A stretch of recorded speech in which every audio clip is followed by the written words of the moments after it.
So grabe no, bigat nito kaya kunti lang nga to yung saha ko na yung saog, pero hirap yung kalabo ko sa sagkahan gawa ng pakalaki ng aking mga saha yun, para hindi mamatay sa init mga kababayan.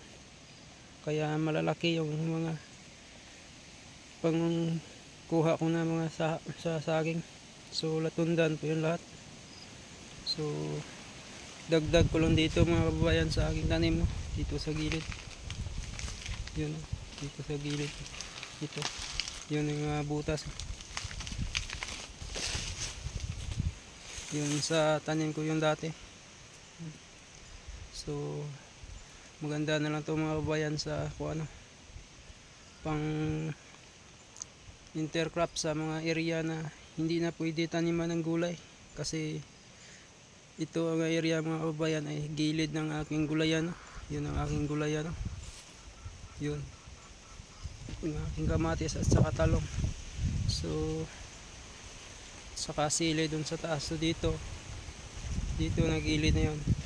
So taniman ko na ng saging para mapakinabangan. Gawa ng sayang po kasi pag walang tanim, yun know, naka sobrang damo, maraming kugon. Ito po mga kababayan ng aking saging na sinaksak na, gawa ng lisuhan po yun.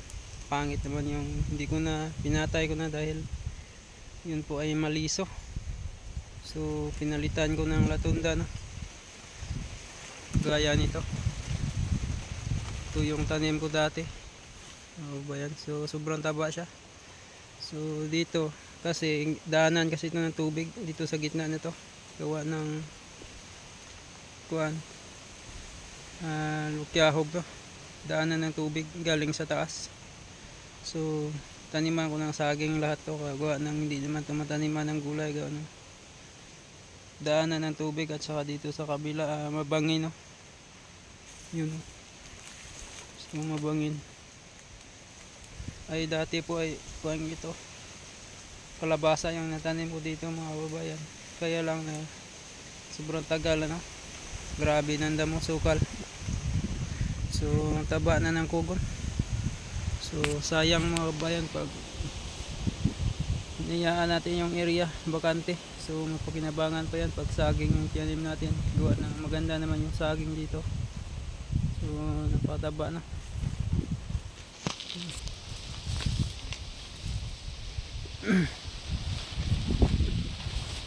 Yun po yung tanim ko dati. Saging may mga bunga na po ito.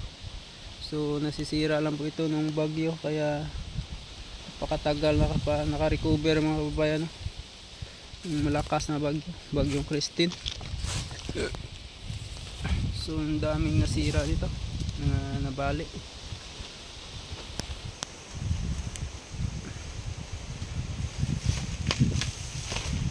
Maganda kasi pag yung area ay mapakinabangan natin lahat, dahil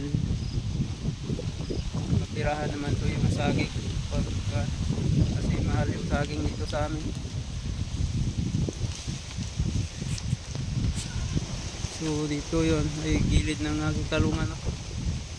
Talong, mura sukal.